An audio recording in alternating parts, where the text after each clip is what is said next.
Hello, I'd like to talk about this interview of Robert F. Kennedy Jr. with Jordan Peterson, where they discuss why RFK Jr. Teamed up with Trump and abandoned the Democratic Party.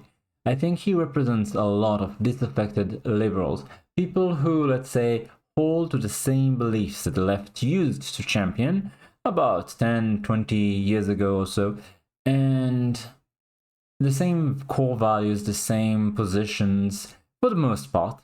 I won't say that I have not changed at all since then. I have become slightly more conservative socially and much more conservative economically. But for the most part, in terms of morality and social issues, I am mostly unchanged, in my opinion. And yet I would be considered far right by almost everyone on the left today. And the same goes for RFK Jr., the same goes for many, many other people. Elon Musk used to be, voting Democrat. Trump used to be a Democrat. Tulsi Gabbard, and, a whole host of others. And I think this interview really goes deep into why we no longer want to be associated with the left, why we can't, abide the new positions of the left, because they're antithetical to what it used to be. They're an inversion. And this is an hour and a half interview. If you are interested in this sort of talk, I would definitely recommend it. I think it's one of the better ways to spend your time if you're listening to politics and people just blabbing. I'm kidding, by the way, but yes, I think it was a very good interview, and it sort of embodies the complaints of disaffected liberals and people who feel so they were pushed out of the moniker of left wing, center left. I'll show you a couple of moments from this and commentate them as we go along, but I definitely think this is one of the better pieces that you can find on the internet right now on this subject. My uncle spent 3,000 days of his presidency keeping us out of war and keeping the military-industrial complex at bay. This was one of the defining features of the Democratic Party. We were the party that was against war. The Republicans were the pro-war party. We were the party that was for civil rights, including constitutional rights, and particularly freedom of speech. Before he goes on to the freedom of speech point, about Democrats being the party that fought against wars, that was very, very true. All the wars in the Middle East, for example, the Democrats were the opposition. I say that, but I think the Iraq War, a lot of Democrats were for it, specifically. But regardless, I sometimes at the time felt as though the Democrats were even too much anti-war because, well, living here in the Middle East, I felt personally affected by some of the threats. In retrospect, I do believe that the anti-war position was almost always correct, and that the wars caused more harm than good. I don't agree with the principle that you should never go to war if you can avoid it, because sometimes the consequences of not fighting for whatever cause it is that you're trying to champion could be worse. War is absolutely terrible, but it's not necessarily the worst thing. The R was... if you don't believe that, then you probably believe that people should have just laid down their weapons in World War II, right? Obviously not. There are specific scenarios where war is preferable to giving up, and where you might even feel justified to go on the offense.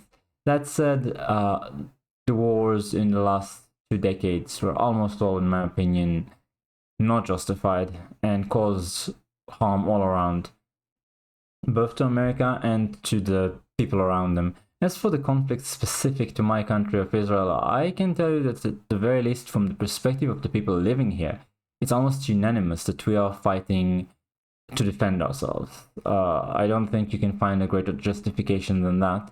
You might say that we are wrong, and that's fair enough, but you'd have to convince the people here. Like, I think almost nobody would agree with that, that actually lives here, hears the news here every day, and so on. But that's completely beside the point and outside the scope of this video.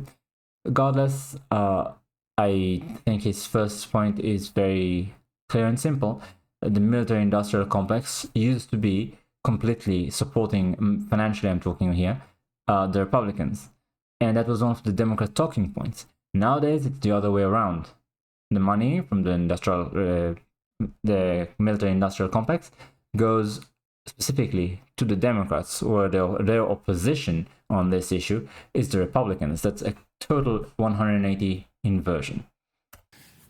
Which is the backstop for all the other rights of the United States Constitution. A country that has the capacity to censor its critics has the license for every kind of atrocity. My father understood that. My uncle understood that. That was the bedrock assumption of the Democratic Party, that free speech was, if any restrictions on free speech was the first step down the slippery slope of totalitarianism. Well, this pretty much used to be the consensus. Both Republicans and Democrats thought so. No, you know what? There were some, specifically of the more religious variety, that wanted, I'm not sure about actual restrictions on freedom of speech. I think they mostly campaigned to restrict access to young people to things that they considered immoral on religious grounds. I might be wrong, but I think that was what was going on back then. Regardless, it should be obvious to anyone that the Democratic Party did a complete and total 180. They used to champion every kind of horrible speech, not supporting it, but supporting the right to say it. And that's what I believe the ACLU and all sorts of other organizations used to do. And I thought at the time that was an exceedingly important, how to put it, boundary to keep up, a line that must not be crossed, because once you cross it, then it's very easy to just keep going with everything that is ugly and uncomfortable. You can always find justification for why your opposition is so wrong and so harmful that really you've got to censor them. And this just keeps going until you arrive at totalitarianism, where nothing but agreement with the regime can be said, which is almost where we are today, in my opinion. This next piece I have here for us is a bit further ahead. I believe it's here. That's correct. A bit. I'll probably edit all of this out. Yeah, I'll have to. And shoot down almost anything that we send against them. And Kamala Harris during the convention made this extraordinarily belligerent speech that appears to have been written by the neocons. And then before she went on, a CIA director spoke immediately before her. And they had military people speaking at that convention. This was inconceivable, when I was growing up. And Kamala Harris in recent days has touted her endorsement by Dick Cheney. Dick Cheney was like Darth Vader. If you were a Democrat in 2004, practically the qualification for you being a Democrat is to consider Dick Cheney a war criminal. So this is once again a very clear point. The Democrats today are touting themselves as moderate and bipartisan by accepting into their ranks the worst people on the Republican Party, the most unlikable, the most despised people, the least popular with the public, left or right wing. These are the people that make up the bipartisan part, the moderate part of this new democratic regime, so-called democratic. And Dick Cheney is a great example. He was absolutely despised by Democrats at the time. He is currently completely despised by Trump supporters, by populists, who again see him as a war criminal, see him as someone who's lied to his own people, gave them falsehood to get them into a war that should never have started. more than one really, caused them a lot of damage, economic and in terms of lives, and other people, caused them to essentially be party to a lot of harm that should not have been committed in the first place. So this is a very simple point. Dick Cheney exemplifies the neocon who is disliked by pretty much everyone, right, universally, and yet he is a pillar of this so-called new regime. And it's not just Dick Cheney, like he pointed out.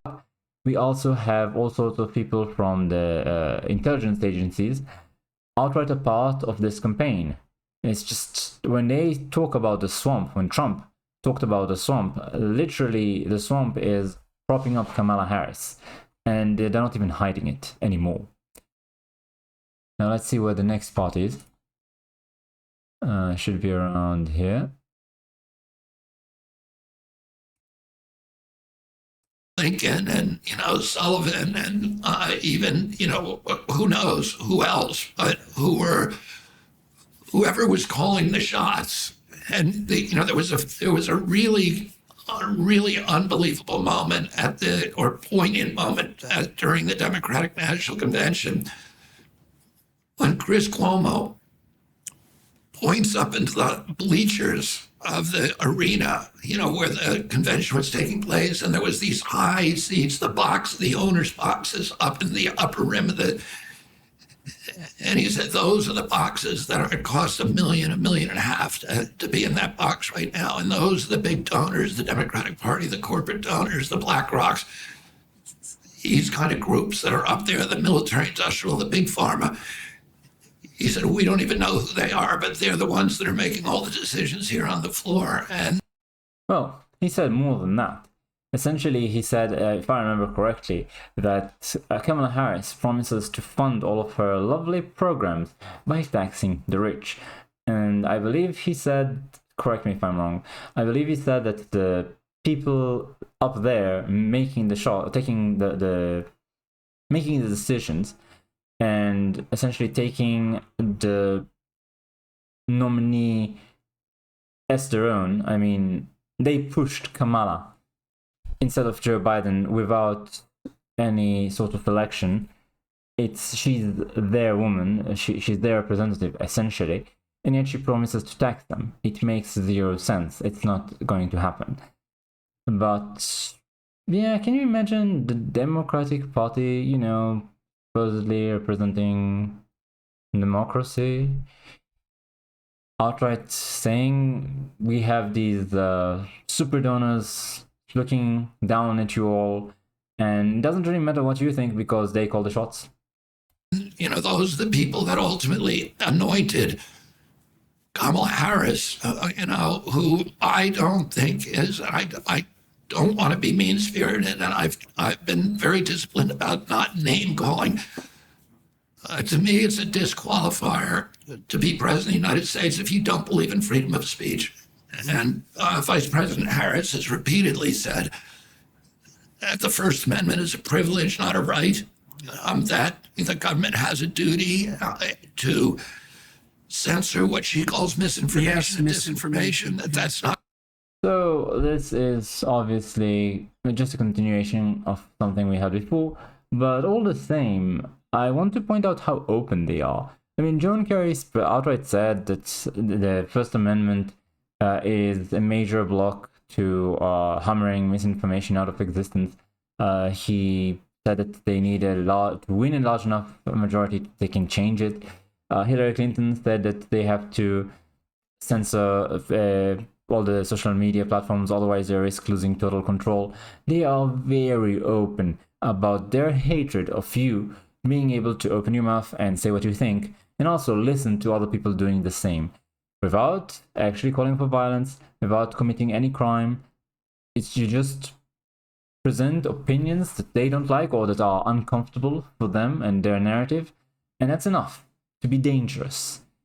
Only a tyrant would think so. Absolutely only a tyrant could think so.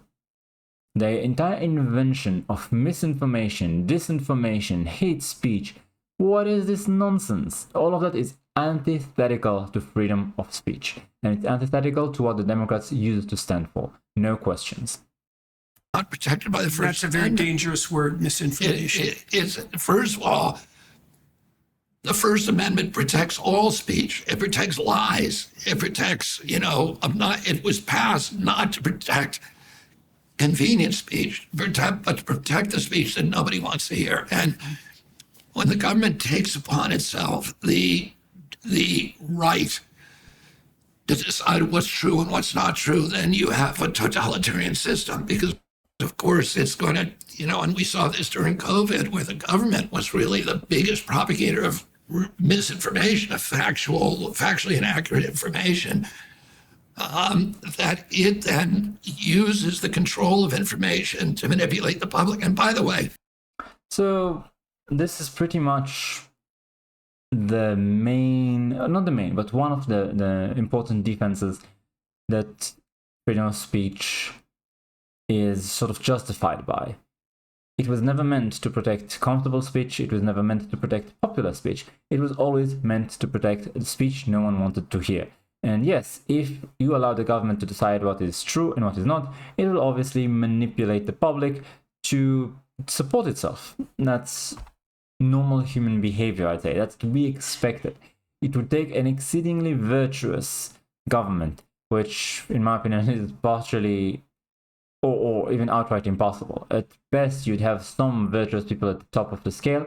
They'll try their best to pick out other people who are not corrupt, who are ideologically well-meaning and have a high amount of self-discipline.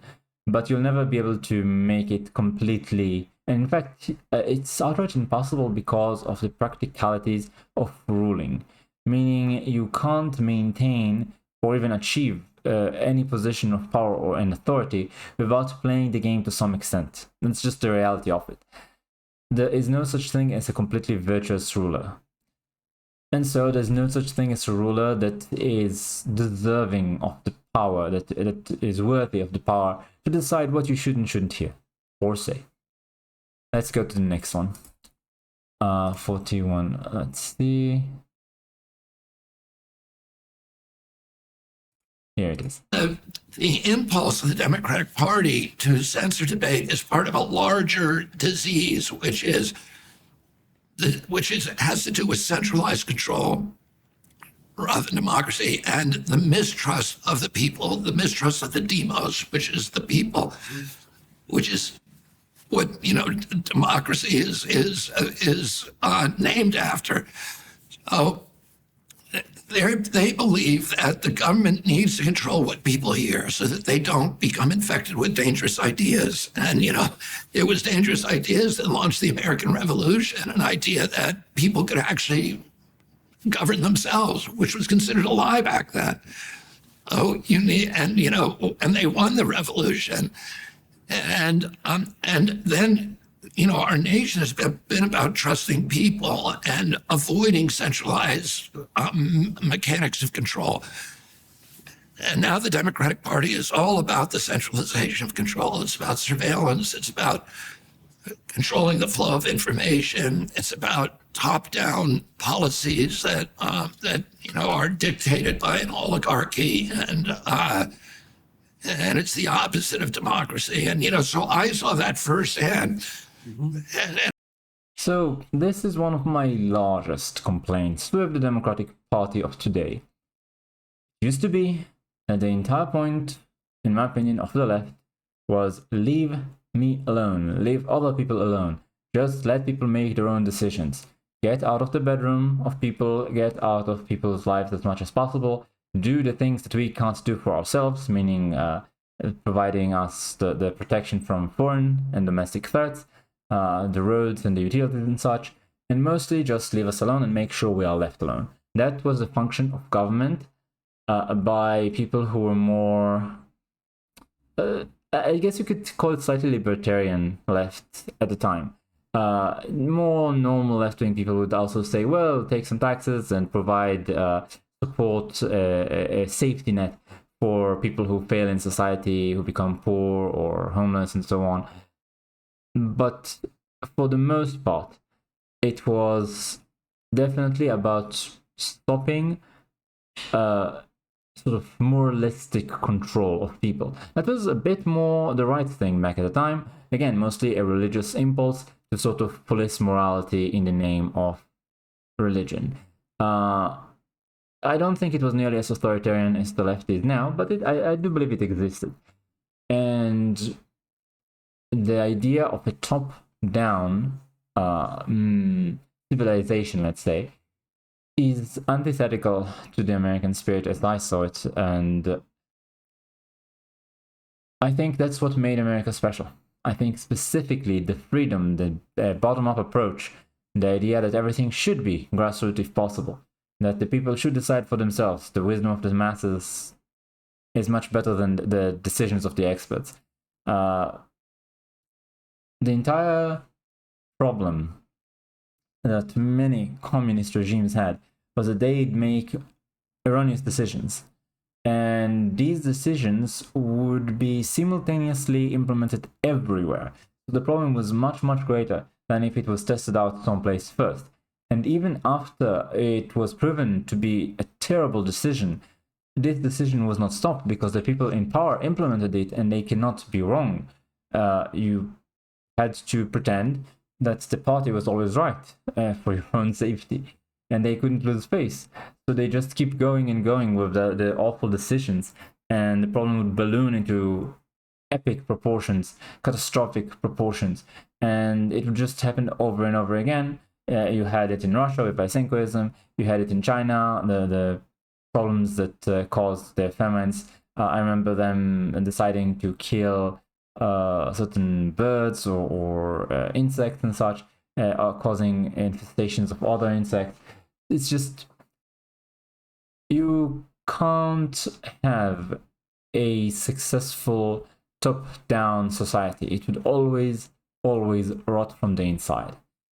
The whole notion that the experts are omnipotent and omniscient, that they know everything there is to know about every single field of study, and that they are capable of computing all the different variables that impact your life better than you and your fellow citizens, to the point where they should just be put in charge of every minute detail in your life, is asinine. It's illogical. It never worked, and it never will. No matter how much they try, even if they manage to create AIs advanced enough to compute all of that, and they fed it all the details, then you just have problems with the truth of the details, because what you'd have is people editing the fact fed to the AI in order to influence its decisions towards their benefits. It would just create the same problems over and over. It is impossible. It is not a realistic dream, and it's not needed either. Free markets without the corruption that we have today, because we are absolutely not in a free market economy. Right now, pretty much all the economies on the face of the planet at best call themselves hybrid economies. They're not free markets. And I'd call them, for the most part, oligarchies, created to serve the needs of the rich and powerful, large corporations, international corporations specifically, pretty much rule the roost in almost every country. And that is the opposite of a free market economy. The idea of a free market economy is the bottom up, is the small and medium businesses being the majority, and the centralized power that he's railing against is just the nemesis of freedom, of economic viability for young people who are just starting out. It just goes against the interest of the 99%, in my opinion. Even if you are a doctor or a lawyer and you are successful and you make a lot of money and you're top 10%, you would actually be doing better under a free market economy still. The people who are served by the current economic regime are very few in number. They get all the fruits of everyone else's labor.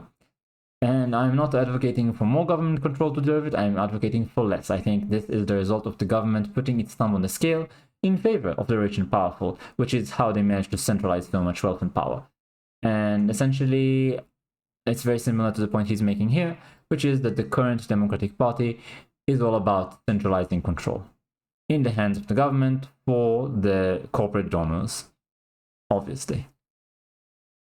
And I saw it in the Democratic Party alone. This is an irony. From the beginning, our polls were showing, and all the national polls were showing, or almost all of them, that I was hurting President Trump.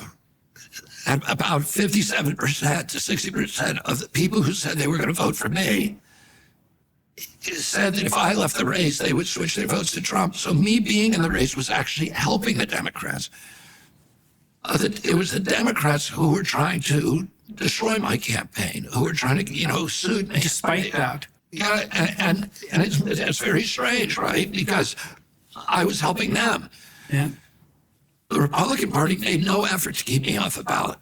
They didn't make efforts to discredit me. I mean, President Trump said, obligatory bad things about me, that I was a left-wing radical and all of this stuff, but they weren't mean-spirited things, and they weren't, there was no effort to keep me from speaking.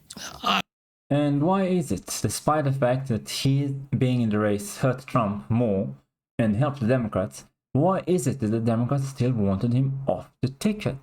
It's very simple.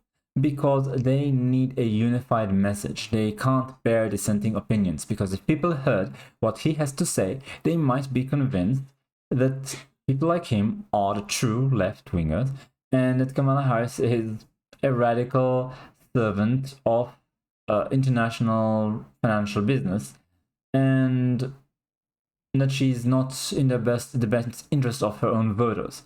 They were afraid that they would lose support if he stayed in the race, if his message spread. So they had to keep him quiet. And they were better served by him being pushed out of the race so that there isn't an alternative voice for the left to listen to, even if at the moment he is still helping them electorally.